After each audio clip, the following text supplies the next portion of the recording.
เยอะมากอันนี้สำคัญเลยนะน่าจะ10ได้อะสงสัยว่าเราจำเป็นต้องใช้เงินในการไปฉีดวัคซีนไหม no สวัสดีค่ะ พบกับโอปอและแม่น้ำในโอปอ WG Channel นะคะ วันนี้เเราจะมาแชร์ประสบการณ์การไปฉีดวัคซีนนะคะ แต่ว่าไม่ใช่ตัวโอปอนะ เป็นตัวแม่น้ำในช่วงอายุระหว่างเท่าไหร่นะ ที่จริงก็ต้องเอาช่วง60พอกว่าช่วงเนี้ยแต่ว่าที่ได้ไปฉีดเร็วเพราะว่าแฟนเนี่ยเป็นคนป่วยของที่นี่แล้วทีเนี้ยต้องดูแลเขาก็เลยจะต้องไปเดี๋ยววันเนี้ยเราจะมาพูดเป็นเรื่องเป็นราวเป็นสาระให้ฟังในเนื้อหาก็จะมีข้อมูลต่างๆที่ทุกคนอยากรู้อยากทราบแล้วก็ถามเข้ามาเนื่องจากว่าได้มีการบอกเพื่อนไปหลายคนว่าเนี่ยแม่ไปฉีดวัคซีนมานะก็เลยมีหลายๆคำถามที่เพื่อนๆเขาอยากจะรู้กันนะคะซึ่งคำถามแรกที่ส่วนใหญ่ทุกคนจะถามกันเลยก็คือแบบไปเตรีได้ยมตัวยั ยังง ไง ไงไปได้ยังไงแต่ว่าจะไปยังไงเนี่ยมันไม่ใช่ว่าอยู่ๆเราจะเดินไปหาหมอแล้วฉีดแล้วบอกเขาว่าเราจะฉีดอย่างนั้นไม่ใช่นะคะอย่างแรกเลยเขาจะมีข้อความมีแท็กเข้ามาในเครื่องโทรศัพท์เราก่อนเขาก็จะมีแจ้งตรงนี้มานะคะเนี่ยว่าเราเป็นใครทำไมเราจะต้องไปก็คือเขาก็จะบอกว่าทำไมเราถึงต้องไปเนื่องจากว่าเราต้องดูแลคนป่วยที่อยู่ใกล้ตัวเราแล้วถ้าคนป่วยที่อยู่กับเราคือเขาไม่ได้ป่วยเป็นโควิดนะหมายความว่าเขาไม่ได้แข็งแรงเหมือนเราแล้วเสร็จแล้วเนี่ยถ้าเขามีการรับฉีดวัคซีนแล้วเนี่ยตัวเราเนี่ย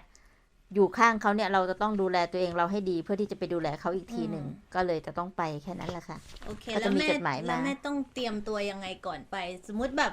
เขาส่งข้อความส่งจดหมายมาให้เราแล้วเนี่ยเราจะต้องทำยังไงต่อเขามีบอกให้เราแบบเข้าไปโทรหาหรือว่าให้เรา book appointment อะไรไหมมีค่ะเวลาเขาส่งข้อความมาแล้วเนี่ยเราจะต้องเข้าไปเช็คว่าเขาเขียนอะไรมาบ้างเขาเรียกอะไรนะคอนเฟิร์มดีเทลของเราก็คือวันเดือนปีเกิดโน่นนี่นั่นเสร็จแล้วเขาก็ถามเราให้เราคอนเฟิร์มอีกรอบหนึ่งถ้าเรายังไม่ได้มีการฉีดวัคซีนเนี่ย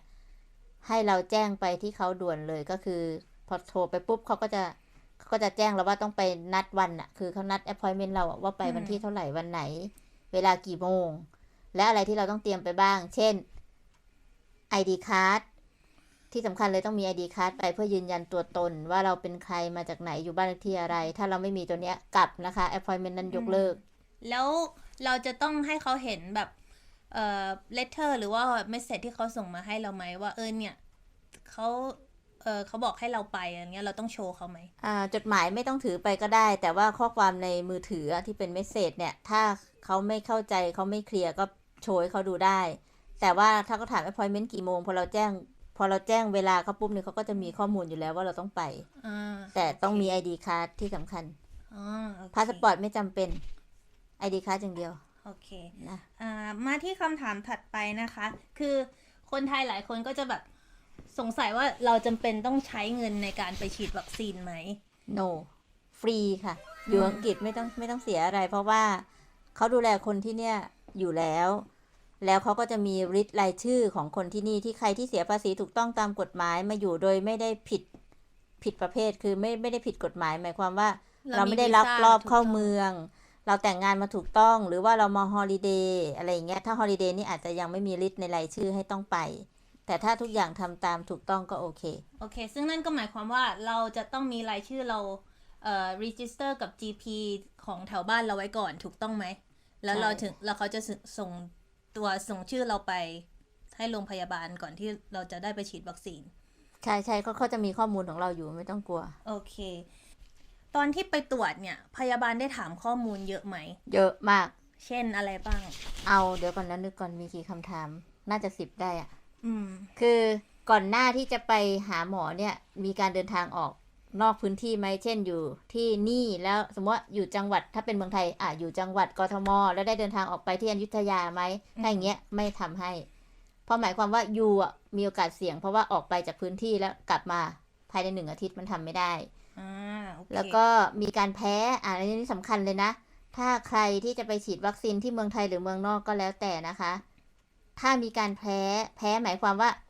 แพ้อาหารน่ะแพ้ทุกอย่างที่เราเป็นอยู่เนี่ยต้องแจ้งเขาโดยตรงว่าเฮ้ยฉันแพ้กุ้งฉันแพ้นู่นแพ้นี่แพ้ถั่วลิสง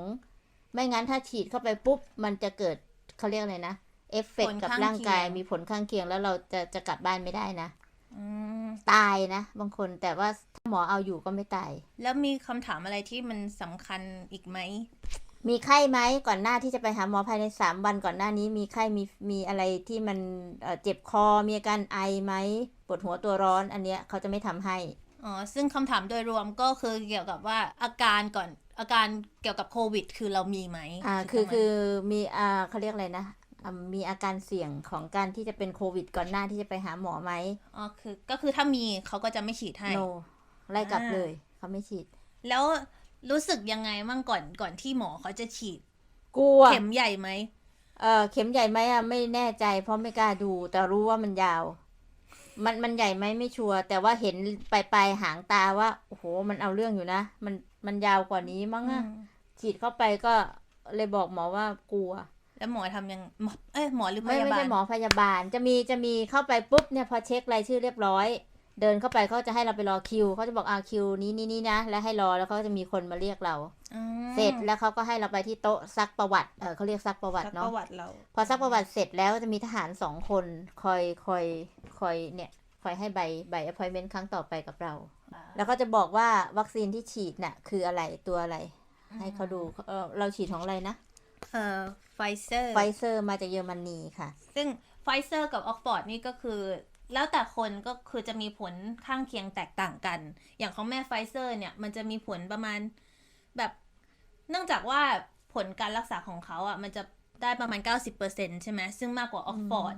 มันก็เลยอาจจะฉีดได้เฉพาะกลุ่มคนที่แข็งแรงแต่ว่าออกฟอร์ดเนี่ยจะฉีดได้สำหรับกลุ่มคนที่มีโรคประจำตัวเยอะๆด้วยถูกต้องไหมไม่แน่ใจนะเนี่ยข้อมูลไม่ชัวร์แต่รู้แค่ว่าเขาจะเช็คร่างกายเราก่อนที่เขาจะฉีดวัคซีนว่าเขาจะส่งตัวไหนให้เราใช่เขาจะดูว่าตัวไหนเหมาะกับเราซึ่งแม่เนี่ยเหมาะกับไฟเซอร์ถูกต้องแม่บอกว่าเขาฉีดตรงไหนนะฉีดตรงนี้เหรอเขาจะถามว่าเราถนัดแขนไหนก่อนถ้าเราถนัดข้างขวาเขาจะฉีดซ้ายถ้าถนัดซ้ายฉีดขวาเพราะว่าพอฉีดมาแล้วมันจะมีเอฟเฟกต์ไงจากที่หนูไปดูข้อมูลมาเนี่ยเขาบอกว่าผลข้างเคียงที่มีโดยทั่วไปก็จะมีปวดแขนข้างที่ฉีดเหนื่อยอ่อนเพลียปวดหัวปวดกล้ามเนื้อหนาวสั่นปวดกระดูกมีไข้แม่มีอะไรมั่งมีอันเดียวคือปวดกล้ามเนื้อหนาวสั่นไม่มีไข้แล้วก็ไม่ปวดตรงแผลที่ฉีดแค่ปวดสะบักหลังแล้วก็ยกแขนยากนิดนึงเหมือนกล้ามเนื้อมันไม่โอเคอ่ะมันยกยากแต่ว่าอันนี้ไม่ได้เป็นเยอะนะบางคนมีไข้เดี๋ยวมันมีใบนี้มาด้วยนี่ให้เขาดูบางคนมีไข้มันมีหลายอย่างถ้าเราไม่ได้แพ้มากก็ไม่เป็นไรแต่ถ้าอย่างแม่เนี่ยเอาที่เจอกับตัวก็แล้วกัน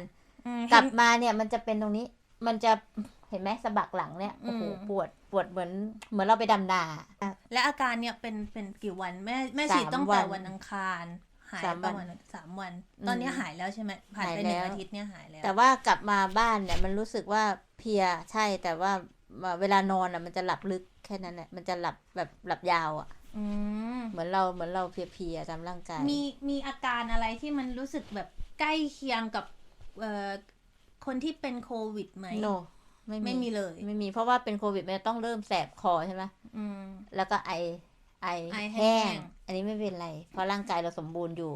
เพราะฉะนั้นคนที่จะไปฉีดวัคซีนตัวนี้ไม่ว่าทั้งไฟเซอร์แล้วก็ของออกฟอร์ดน่ะถ้าร่างกายไม่สมบูรณ์ไม่แข็งแรงเขาจะไม่ฉีดยาตัวนี้ให้ไปเพราะไอ้วัคซีนตัวเนี้ยมันจะทำให้ร่างกายเราแย่ลงหน่อยก่อนแรกๆเหมือนว่าเขาเหมือนเอาเชื้อไวรัสเข้ามาในร่างกายเราเพื่อให้เราต่อต้านแต่ว่าถ้าเราแข็งแรงสมบูรณ์ดีเนี่ยเราก็สู้มันไหวแล้วอีก1คำถามที่สำคัญเลยที่หลายๆคนสงสัยก็คือเราต้องฉีดซ้ำไหมถูกต้องฉีดซ้ำค่ะไปเข็มแรกเมื่อก่อนนี้ที่เขาบอกว่า2 อาทิตย์แต่ตอนนี้มันไม่ใช่แล้วเข็มแรกแล้วก็รอไปอีก12 อาทิตย์ก็คือ3 เดือนเนาะ12 3 เดือน4 3 12อาทิตย์ใช่ก็ตีไป3 เดือนนั่นแหละแล้วเขาก็จะมีไอ้ใบเมื่อกี้ที่ให้ดูก็คือไอ้ใบเนี้ยเดี๋ยวเขาจะโทรตามเราสรุปโดยรวมก็คือไม่ได้น่ากลัวอย่างที่คิดโอเคได้อยู่ไม่น่ากลัวแล้วมีอะไรอยากจะฝากบอกคนดูที่เขาไม่เข้าใจเกี่ยวกับวัคซีนไหมถ้าสมมุติแบบอย่างหนูเนี่ยหนูยังไม่ได้ฉีดใช่ไหมถ้าหนูจะไปแล้วอ่ะแม่มีคำแนะนำอะไรให้หนูไหมแบบไม่ให้รู้สึกกลัวก่อนที่จะฉีดอะไรอย่างเงี้ยจะบอกว่าไม่ต้องกลัวค่ะเพราะว่าทั้งพยาบาลเขาจะมีทั้งพยาบาลมีทั้งหมอมีทั้งทหารมีครบทีมเลยคือถ้าเรากลัวเนี่ยพยาบาลอย่างที่เจอนี่ก็คือ อยู่ซ้ายคนหนึ่งอยู่ขวาคนหนึ่ง อืม บอกกลัวเนี่ยบอกเขาเลยว่ากลัวเขาบอกว่าไม่ต้องกลัวเขาก็จะมาจับมือเราไว้ก็จะมาถ้าเธอกลัวเธอบีบมือฉันแรงๆนะเดี๋ยวฉันจะอยู่ข้างๆเธอประมาณเนี้ยคือให้กำลังใจเราแล้วก็มันก็ฉีดเหมือนเราฉีดวัคซีนทั่วไปเคยเป็นเด็กแล้วไปฉีดตอนที่เราเป็นเด็กเราไปฉีดอะไรนะที่โรงเรียนฉีดให้เราอะที่เท้าเอวแล้วก็ฉีดเหมือนกันเลยจิ้มเดียวแล้วก็หายเลยก็ยังไม่รู้เลยว่าเสร็จแล้ว เห็นแม่บอกว่าหลังจากฉีดเสร็จแล้วเขาให้แม่ไปนั่งรวมกันก่อน 15 นาทีหลังจากเราฉีดวัคซีนตัวนี้แล้วเนี่ยเขาจะไม่ปล่อยให้เรากลับบ้านจนกว่าเขาจะมั่นใจว่าเราปลอดภัยดีก็คือ15 นาทีไปนั่งรอก่อนเขาจะมีโต๊ะให้เรานั่งรอเป็นห้องรอพักเช็คอาการ ทำไมเขาต้องถึงให้เราไปนั่งพักตรงนั้น เขากลัวเรามีเอฟเฟกต์กลับมาเช่นบางคนไม่บอกว่าแพ้อะไรแล้วมันเป็นตรงนั้นภายใน10 นาทีเงี้ยเขาก็จะได้เอาอยู่แต่ว่าถ้าบางคนไม่ได้เป็นอะไรเลยเนี่ยพอเขาดูอาการ15 นาทีเขาก็จะปล่อยเราออกอีกช่องหนึ่งเข้าช่องนี้ไปออกอีกช่องหนึ่งนะไม่ออกช่องที่เข้านะต้องออกอีกช่องหนึ่งเขาจะกักตัวเราไว้เลยโอเคก็โดยรวมแล้วก็คือไม่ได้น่ากลัวก็เหมือนกันไปฉีดวัคซีนธรรมดาอะไรอย่างนี้ไม่น่ากลัวเลยแต่ว่าบางคนจะตกใจว่าฉีดแล้วกลับบ้านจะมีอาการอื่นแทรกซ้อนไหมอันเนี้ยมันแล้วแต่คนเลยนะมันแล้วแต่ร่างกายสภาพร่างกายของคนก็ถึงต้องถามแล้วว่าเราเป็นอะไรก่อนหน้านี้ไหมแต่ว่าถ้าเรามั่นใจว่าเราแข็งแรงเราพร้อมอ่ะสู้เลยค่ะไม่ต้องกลัวไปได้เลยฉีดเอาไว้ก่อนดีกว่าไม่ฉีดเพราะว่ามันก็ไม่ได้ฉีดกันง่ายๆเนาะเขาก็ไม่ได้ให้เราฉีดฟรีแบบที่เมืองไทยอย่างเงี้ยเราก็ไม่รู้ว่าเขาฉีดยังไงแต่ที่เมืองนอกเนี่ยถึงคิวฉีดก็บางคนไม่ไปก็มีหลายคนไม่กล้าไปฉีดเพราะว่ากลัวว่าคือมีข่าวออกมาว่าบางคนแก่แล้วฉีดแล้วก็มีผลข้างเคียงเยอะอาจทำให้ตายได้อะไรอย่างเงี้ยมันต้องแจ้งหมอคือหมอเขามีประวัติเราอยู่แล้วแหละว่าเราเป็นโรคอะไรมาอยู่ก่อนแล้วเขาก็จะสัมภาษณ์เราเพิ่มเติมแต่ว่าถ้าเรามั่นใจว่าเราแข็งแรงดีก็ไม่ต้องกลัวแล้วกลับมาแล้วนี่กลับมาก็กินยาพารา2 เม็ดก่อนเลยคือป้องกันไว้แต่มันก็ไม่มีไข้ไม่มีอะไรเลยก็อย่างนึงที่จะบอกลืมคือไม่ใช่ว่าไปฉีดวัคซีนแล้วเนี่ยฉันจะไปเดินตามถนนแล้วฉันก็กูฉีดวัคซีนแล้วเว้ยไม่ต้องทำอะไรก็ได้มันยังกาดตกไม่ได้นะคะฉีดวัคซีนมาแล้วก็ต้องใส่หน้ากากเหมือนเดิมล้างมือบ่อยๆใช้เจลเรียกอะไรนะแอลกอฮอล์ต้องใช้อยู่ค่ะเพราะไม่ใช่ว่าเราคิดว่าเราฉีดมาเนี่ยมันจะไม่เข้ามาทำร้ายร่างกายเราได้มันจะไม่ติดโรคโควิดนี้ได้วัคซีนตัวนี้มันแค่เข้าไปคุ้มกันร่างกายเราเพื่อให้เราติดยากหน่อยหรือว่าถ้ามันติดมามันก็ไม่ทำลายเราเยอะเหมือนที่คนที่ไม่ได้ฉีดเขาโดนมาอะไรแบบเนี้ยเพราะนั้นการฉีดมันไม่ใช่การที่จะการันตีได้ว่าฉันจะไม่เป็นแต่มันไปช่วยให้เราดีให้เรามีภูมิต้านทานสูงขึ้นเอาอย่างนี้ดีกว่าแล้วก็เราก็ควรจะที่ไม่ควรให้กาดตกอย่างน้อยก็หน้ากากล้างมือไปไหนก็ใครไอจามก็เดินเลี่ยงห่างๆพยายามออกไกลๆเขาอย่างน้อยเพื่อป้องกันตัวเราเองและป้องกันครอบครัวเราด้วยว่าไม่ใช่กลับบ้านมาเอาโรคมาฝากแม่กับพ่อหรือมาฝากลูกเงี้ยเราไม่ไว้ใจใครทั้งนั้นแหละเพราะว่าคิดว่าเราอาจเป็นพาหะนำเชื้อมาให้เขาก็ได้ใช่ไหมเพราะเราเดินทางไปหลายๆที่เราไม่รู้หรอกว่าตรงไหนมันมีโควิดเพราะมันจับไม่ได้โควิดมันสัมผัสไม่ได้เราไม่รู้มันเกิดจากที่ไหนแล้วก็ถ้าจะเอาแบบชัวร์ๆเลยน่ะชีวิตเนี่ยทั้งชีวิตจนเราตายเนี่ยคงต้องใส่หน้ากากไปตลอดละมั้งโควิดมันคงไม่ไปจากเราเราต้องอยู่กับมันน่ะเราต้องเรียนรู้ที่จะอยู่กับมันแล้วก็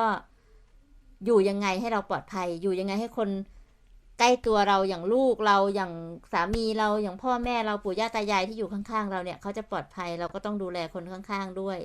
ดูแลเริ่มต้นจากดูแลตัวเราก่อนถ้าเราดีเราปลอดภัยคนข้างๆเราก็ปลอดภัยเราก็ช่วยกันดูแลมันก็จะช่วยให้ทุกคนอยู่ได้แล้วก็อะไรมันก็เกิดขึ้นได้เราไม่รู้หรอกว่าเราจะตายวันไหนถึงเวลามันก็ต้องตายทุกคนแหละแต่ว่าเราป้องกันไว้ก่อนที่มันจะเกิดขึ้นก็ดีกว่านะคะโอเคค่ะถ้างั้นก็เรามาแชร์ประสบการณ์เข็มแรกเนาะเพียงเท่านี้ก่อนแล้วเดี๋ยวถ้าไปแม่น้ำไปฉีดอีกทีเข็มที่2เมื่อไหร่เราจะลองมาแชร์ประสบการณ์ให้ฟังอีกทีว่ารู้สึกยังไงมีอาการหนักกว่านี้ไหมหรือว่าไม่มีอาการอะไรเลยโอเคค่ะก็ขอบคุณที่รับชมรับฟังมาถึงตรงนี้นะคะถ้ายังไงก็ฝากกดไลค์กดแชร์กด Subscribe ที่ช่องเราด้วยนะคะเพื่อที่จะได้รับรู้ข่าวสารเพิ่มเติมเกี่ยวกับ ชีวิตของพวกเราที่นี่ด้วย แล้วก็เกี่ยวกับเรื่องวัคซีนโควิดที่แม่กำลังแชร์ประสบการณ์ให้ฟัง แล้วคลิปถัดไปเราอาจจะมาแชร์ประสบการณ์ของแม่บ้านในอังกฤษให้ฟัง ใช่ของชีวิตคนที่อยู่ในประเทศอังกฤษหลายคนเนี่ยขอมาตอนนี้เขาขอมาเขาบอกว่าอยากให้ลงคลิปนี้ เพราะว่าคืออยากรู้ความเป็นมาของคนที่มาอยู่อังกฤษว่าเป็นยังไง แล้วก็ ใช่ การมาอยู่ที่นี่มันลำบากไหม หรือว่าสบาย เออ เก็บเงินจากต้นไม้อะไร เดี๋ยว เงี้ย เดี๋ยวจะมาเล่าให้ฟัง เพราะว่าบางคนคิดว่าคนมาอยู่เมืองนอกแล้วทุกอย่างมันจะเพอร์เฟกต์อย่างที่เขาคิด แต่จริงๆแล้วอ่ะมันก็มีทุกอย่างมันก็มีขั้นตอนของมัน แล้วก็มันไม่มีอะไรที่มันจะง่ายอย่างที่เราคิดหรอกค่ะ มันต้องอดทนแล้วมันต้องใช้เวลาเนาะเดี๋ยวมาเล่าให้ฟัง โอเค เจอ ค่ะ กัน งั้นก็จบคลิปเพียงเท่านี้นะคะสวัสดี จ้าส ค่ะ วัสดีจ้า บ๊ายบาย บ๊ายบาย